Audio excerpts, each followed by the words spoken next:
One Zambia, One Nation, and thanks for joining us on Zanis News. To present, my name is Juliet Mtale. Top stories in the news tonight. President Hichilema reiterates government's resolve to revamp economy. Kazungula gets first ever service station. World Bank team tours funded projects in Lusaka. Zanis News in detail. President Hakainde Hichilema has called for collective efforts from various stakeholders in order to rebuild the country and turn it into a multi-model of success. President Hichilema says in doing so, Zambia will continue to collaborate with the outside world in its expedition to build a robust economic development agenda. The president said this in Washington, D.C., ahead of the U.S.-Africa Leaders Summit, which starts today, December 13th to 15th, 2022, to be attended by 40 African heads of state. Brian Srisha now reports. As the U.S.-Africa Leaders Summit begins deliberations today, President Hakainde Hichilema wants to ensure that the mandate given to him by the people of Zambia is well represented. President Hichilema, who did not waste time upon arriving, began his 6-day working visit to the USA by first sharing Zambia's successes his administration has scored since he was voted into office, responding to questions during an engagement with U.S.-based interest groups at the Council on Foreign Relations. The head of state said he was determined to restore and revive the once ailing economy. It was going through very, very difficult macro environment. So our first step, if you like, was to stabilize the country. Mr. Hichilema also pointed out that right leadership was key in ensuring the country prospers and is led out of poverty. The president shared that steps taken by government of reducing inflation, restoring the exchange rate, and fighting corruption were yielding results. Inflation was running at 24%. Exchange rate market was very volatile. The debt, which you talked about, was unsustainable, leading to the default situation before the elections. So that was our major thrust. And in 1 year, first year, we took a decision that the first year would be to just get control of the country. So we were able to run inflation, pull it down in 1 year to 9.7% from 24%. We were able to bring stability in the foreign exchange market. Our kwacha is reasonably stable now against competitive currencies. We're pulling down interest rates from regions of 30% plus. 30% plus. Down, we're now hovering around 15, thereabout, in 1 year. Then we had to rein in the debt position. First, domestic debt, just to clamp down on public expenditure extravagance. President Hichilema stated that Zambia will always work with countries who have an interest in its development and support, will transform lives of locals and promote accountability and good governance. This is the difficulties that we are in, but it's also our party's way, our government, our party in government is a way of doing things, to be able to look at the options available.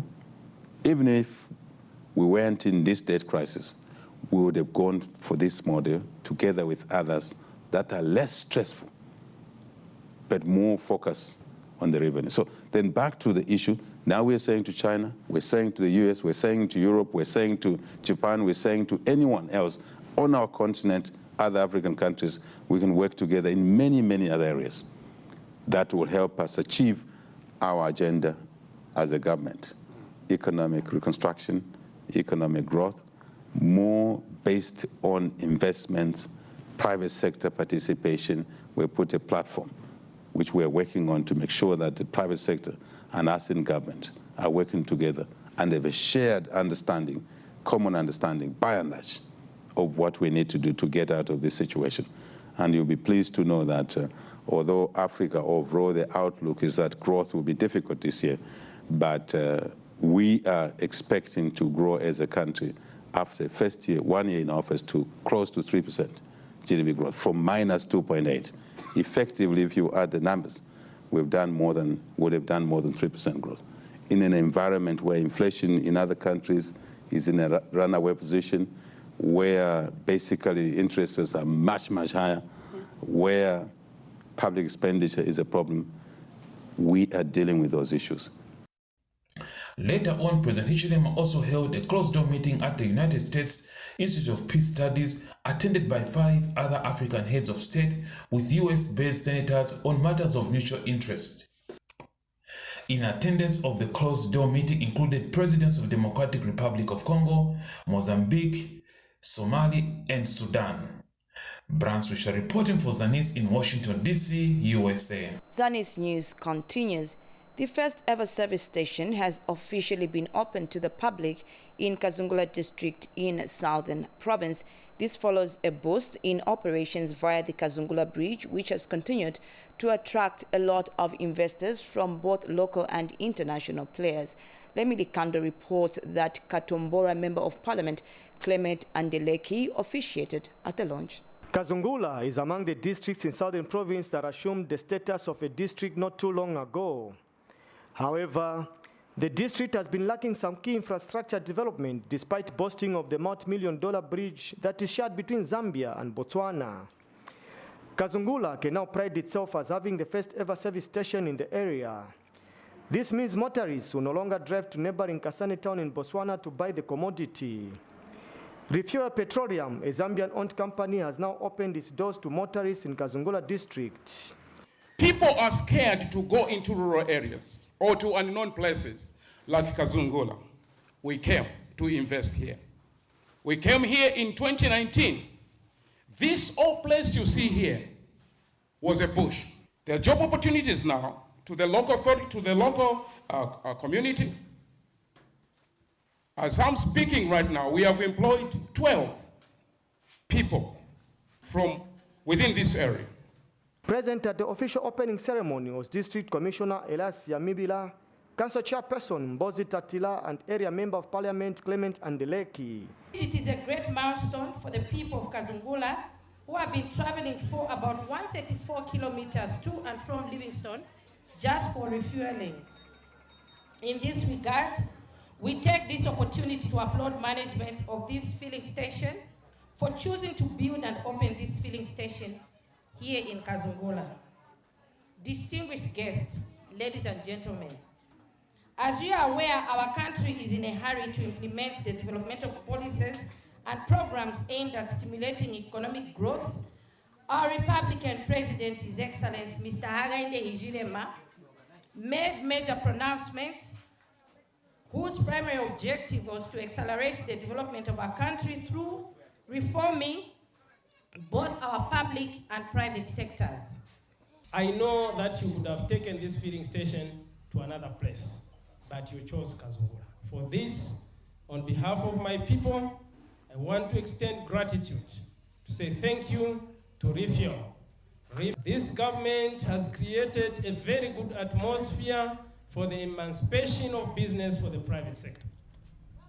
Please take advantage of the opportunities that this government is offering through the Citizen Economic Empowerment Commission, where there are money sitting there. Borrow money and invest back in your region or in areas where you can do business like Refuel. Lemili Kando, reporting for Zanis in Kazungula district of Southern Province.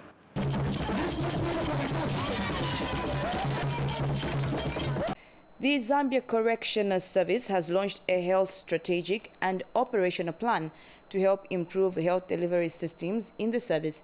Zambia Correctional Service Commissioner General Frederick Chilukutu says the strategic plan will also help reduce the human resource challenge in the service. We have the rest of the story in the following report by Kelvin Temple. In order to improve the delivery of healthcare services in correctional facilities, Zambia Correctional Service has set into motion a 5-year health strategic and operational plan.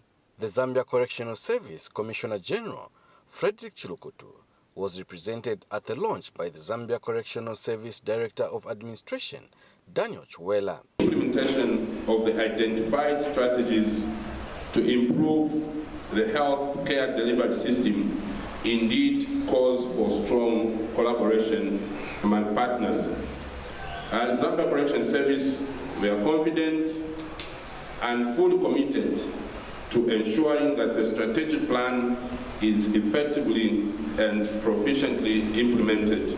We are committed to see the actualization of our intended vision and goals by the end of 2026. We'll continue to spread our doors wide open as we stand on our open door policy, welcoming all stakeholders to partner with us in ensuring that key population, which is our inmates, live in a disease-free environment. Speaking at the same event, Prisons Future Foundation Director Geoffrey Mayamba called for improved delivery of medical supplies to correctional facilities.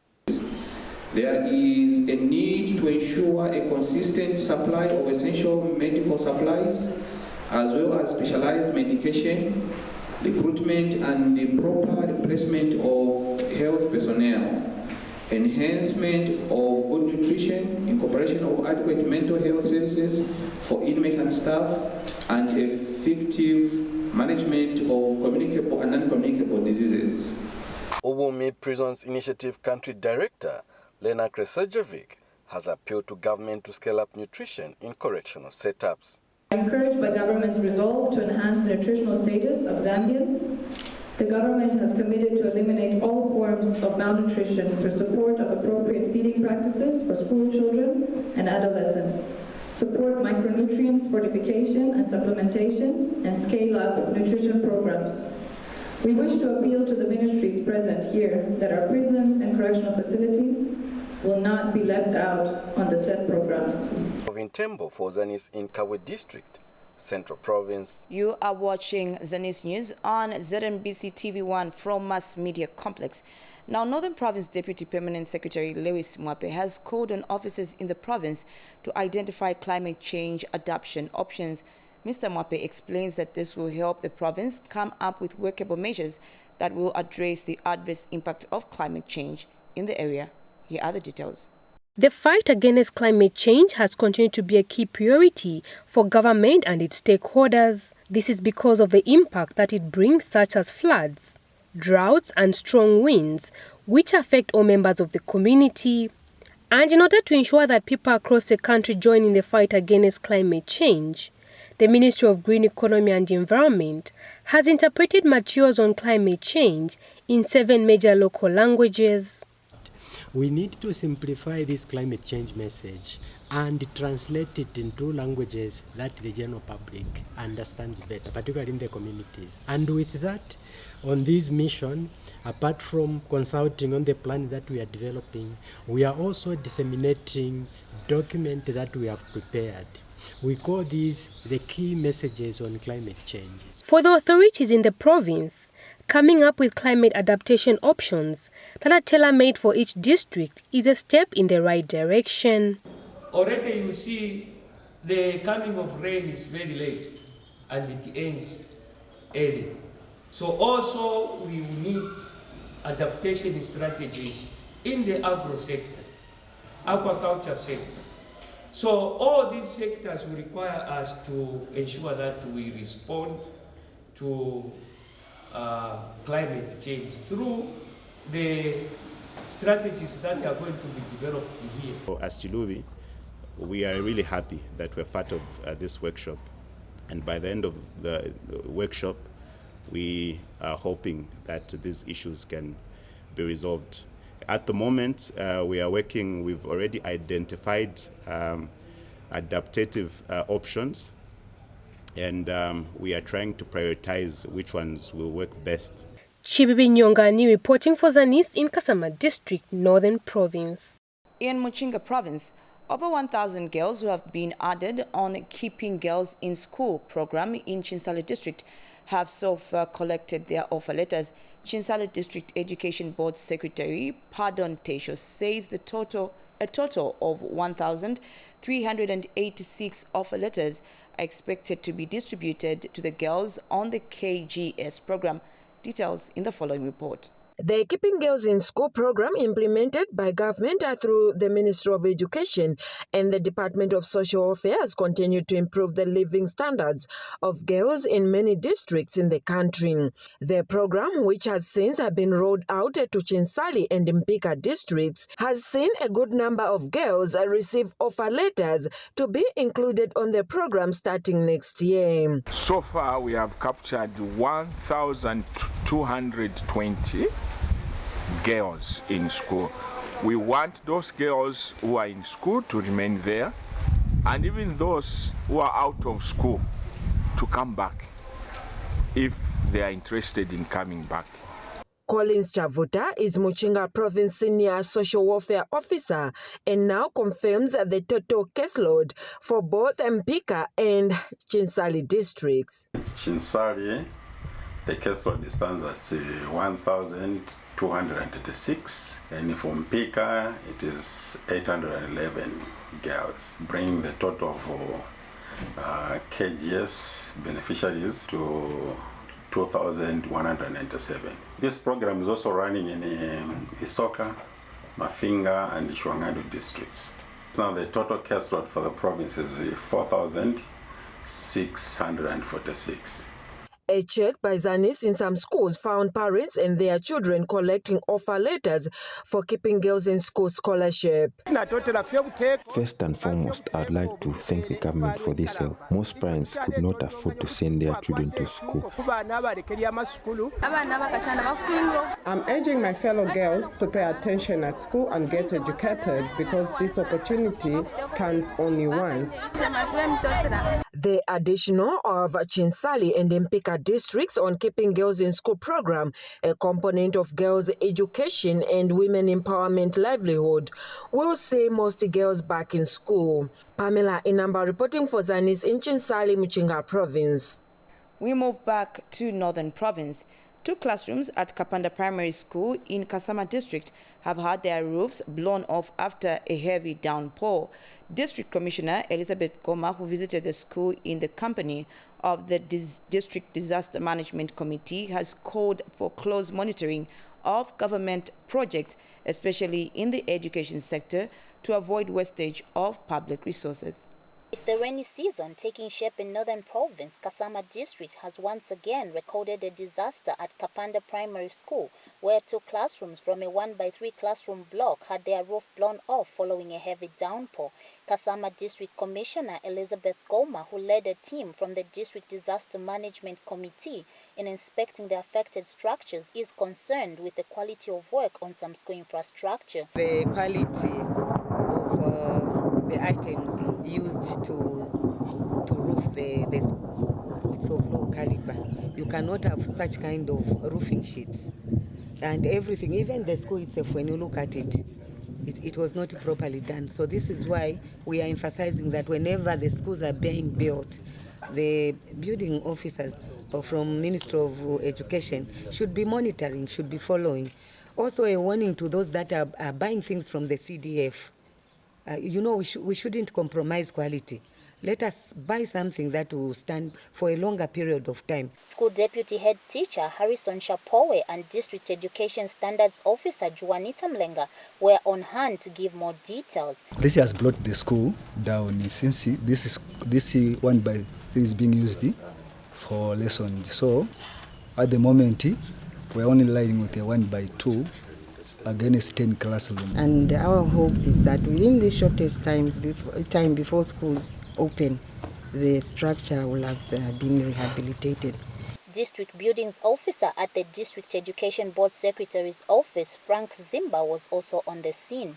I think as a technical team, we comply to monitoring at each and every stage so that we actually enhance quality to these government buildings. Nitazanga Mumba for Zanis in Kasama.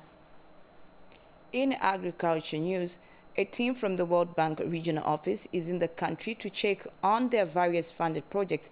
The team today visited Yato Foods, one of the local manufacturing companies, Zambia Agribusiness and Trade Projects. Details in this report. In its 8th National Development Plan, government has placed the development of small and medium enterprises, SMEs, as key towards enhancing economic transformation and job creation. As Africa prepares to begin the full implementation of trading on the open market under the Africa Continental Free Trade Area, stakeholders are calling for value addition on local products produced by SMEs. A team of officials from the regional office of the World Bank is in the country to familiarize itself with different projects under its fund, one of them being Yatu Foods, a local manufacturing company which is into agricultural value addition. We have had the pleasure of serving the Zambian people, or the people of Zambia, with our product for 20 years and counting. We also very recently diversified our product offerings and are committed to continuously improving our offering to improve and provide our valued customers with premium quality products that are affordable and available to all. Over 200 SMEs have so far benefited from the World Bank support through the Zambia Agribusiness and Trade Project in improving processing and market linkages. SME Supply Development Program targets the SMEs that are also growth-oriented, and they are also looking at increasing their productivity and also accessing the lucrative markets locally and even outside the country. Government is promoting a private sector-led economic transformation while it creates an enabling environment that supports its growth. Michelle Lubinda for Zanis in Lusaka. Finally, in the news tonight, the Motor Racing World Mother Body, FIA, in collaboration with the Zambia Motorsports Association, has embarked on a Girls on Track project whose aim is to initiate girls between 8 and 18 years into motor racing. The project is expected to culminate into a go-kart racing championship next year. Here are the details. Motor racing is traditionally considered a male sport globally, with gender issues attracting interest in all spheres of human endeavor. The world governing body of motor racing events, the Fédération Internationale de Automobile, FIA, working with the Zambia Motorsport Association, has initiated a Girls on Track project meant to cultivate interest in motorsport among girls aged between 8 and 18. And this is basically a program called Girls on Track. And what we are aiming to do is to improve the gender representativity in the sport, in all aspects of the sport. So whether it is media, interviewers, people behind cameras, whether it's print journalists, whether it's photographers, whether it's team personnel, mechanics, engineers, right through to the drivers. So it's not just about trying to encourage girls to drive, it's to encourage them to benefit from all of the aspects of the sport and participate in all of the aspects of the sport. Lonica Martins is one of the pioneers of female motor racing in South Africa and is in the country to mentor young girls. I think this program is great for people that's never been into racing and wants to learn about racing. I mean, over here we got a karting circuit layout for them, teaching them how the karts work, teaching them how to turn, using the slalom. There's a lot of stuff that actually gets teachers by this lesson. So yeah, I think get involved with FI, and there's not a thing that women can't do what men do. So if you feel like you can race, you want to race, then go out and do it. Once the orientation of the girls has been completed, a national racing championship is expected to commence next year. 6 to 7 countries that are implementing this project. The whole idea to try and roll it over the whole continent, so that then we'll end up with having this regional championship like us in Zambia. As we start next year, because definitely next year we'll run a full-fledged championship for the girls according to their age groups, and that will help us within the region like Zambia, Zimbabwe, Botswana, Namibia, South Africa, to come up with a regional championship. Henry Himonde reporting in Lusaka. As we conclude Zanis News, a recap on the top stories. President Hichilema reiterates government's resolve to revamp economy.